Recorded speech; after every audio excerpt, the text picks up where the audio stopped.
அஸ்ஸலாமு அலைக்கும். Hi, this is Nilofar Salman. இன்னைக்கு நம்ம விரல்களுக்கு அழகு சேர்க்கக்கூடிய நகங்களை பத்தி தான் தெரிஞ்சுக்க போறோம்.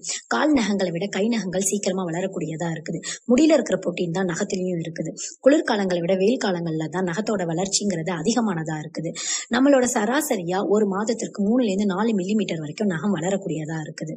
கால் கட்டை விரலை விட கை நடுவிரலோட விரலோட வளர்ச்சி 4 மடங்கு அதிகமா இருக்கு. நகம் கிடைக்கிற பழக்கம் உள்ள பர்சன்ஸை நம்ம ஒனிகோஃபேகியா பர்சன்ஸ் அப்படின்னு சொல்றோம். நகத்தோட தன்மையை வச்சு நம்ம உடம்புல இருக்கிற குறைபாடுகளை தெரிஞ்சுக்க முடியும். ஒருத்தவங்களுக்கு குறுக்கால கோடு இருந்துச்சு நகத்துல அப்படின்னா அவங்க கண்டிப்பா ரத்த சோகை உள்ளவங்களா இருப்பாங்க. அதுவே சீக்கிரம் உடையக்கூடிய நகங்கள் இருந்துச்சுன்னா அவங்களுக்கு விட்டமின் ஏ, விட்டமின் சி குறைபாடு இருக்கும். அதுவே நகத்துல வரிசையான கோடுகள் இருந்துச்சுன்னா கண்டிப்பா அவங்க ஜிங்க் சத்து குறைபாடு உள்ளவங்களா இருப்பாங்க. மஞ்சள் கலர்ல இருந்துச்சுன்னா கண்டிப்பா அவங்களுக்கு டயபெட்டிஸ் இருக்கும். கருப்பு கலர்லயும் காக்கி கலர்லயும் கோடு இருந்துச்சுன்னா கண்டிப்பா அவங்களுக்கு இதயம் சம்பந்தப்பட்ட நோய்கள் இருக்கும், இல்லைன்னா ரத்தக்கட்டு இருக்கும். தகவல் பயனுள்ளதா இருந்துச்சுன்னா லைக் பண்ணி சப்ஸ்கிரைப் பண்ணுங்க. Love learning.